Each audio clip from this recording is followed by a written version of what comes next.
Welcome to the Deep Dive.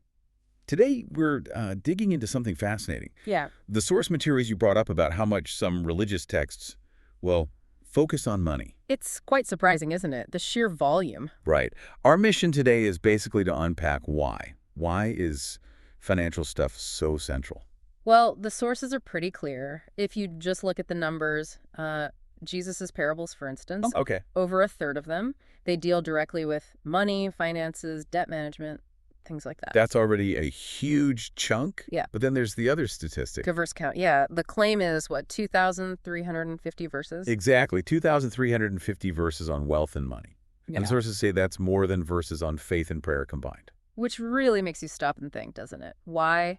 Why so much focus on, cash? So what's the answer they give? The core idea presented is that money acts like a touchstone, or maybe a spiritual thermometer. A thermometer, how so? Because it reveals what's really going on inside. You know, where your treasure is, there your heart will be also.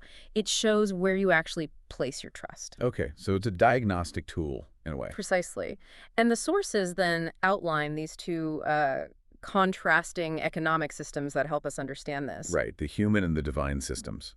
Let's talk about the human one first, the worldly system. Okay. So this is kind of the default mode for many people, right? It's all about competition, being efficient. Making it, basically. Yeah, and seeing wealth as, the main source of security, of power. But there's a downside. A big one. Because of, human nature, self-centeredness, maybe greed, this system inevitably concentrates wealth. It leads to serious inequality. The sources mentioned examples, like maybe economic policies. Exactly. Like stimulus that's meant to help, but ends up pushing housing costs way up, hurting the poor the most. Unintended consequences driven by that system's logic. So how does the divine system offer an alternative? Does it just ignore money? No, not at all. It engages with it, but flips the values completely. It's radical. How so? It runs on grace, mercy, giving things away, even self-sacrifice. It fundamentally challenges our usual ideas about value. By focusing on service. Service, yeah, especially to those in need. The ultimate example given is Christ himself. Right. All-powerful, yet choosing poverty. Exactly. Born in a stable, worked as a carpenter. It completely subverts human ideas of what honor and status look like. It's all about inversion. And that idea of the cross, the biggest sacrifice leading to the biggest blessing. It's summed up in that verse, 2 Corinthians 8:9. Though he was rich, yet for your sakes he became poor. That you, through his poverty, might be rich.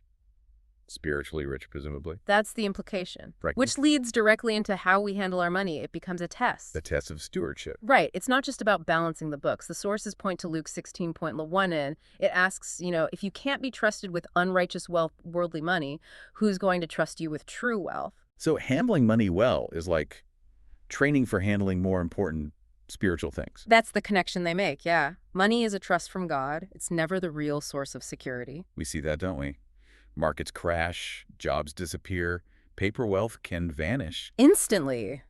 And ultimately, you leave it all behind anyway. It underscores that we're just managing it for a time. We're stewards. And the danger is? The danger is making an idol out of it. Mammon.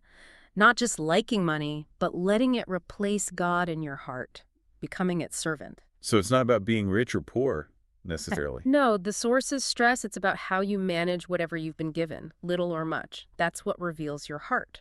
Okay, so wrapping this up. The main takeaway seems to be shifting our whole view of money. Definitely. Adopt a God-centered view. See money as a tool, a responsibility, something you manage on behalf of someone else. Not as the source of your security or your life's value. Right. And that shift, according to the sources, is what leads to genuine spiritual richness. It's quite a challenge. It is. And the material leaves us with a final thought, tying it all together.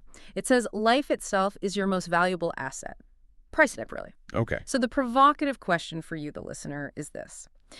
If you really treat your finances as a test of your character, a reflection of your heart, what does your budget right now say about what you truly value and where you really place your trust?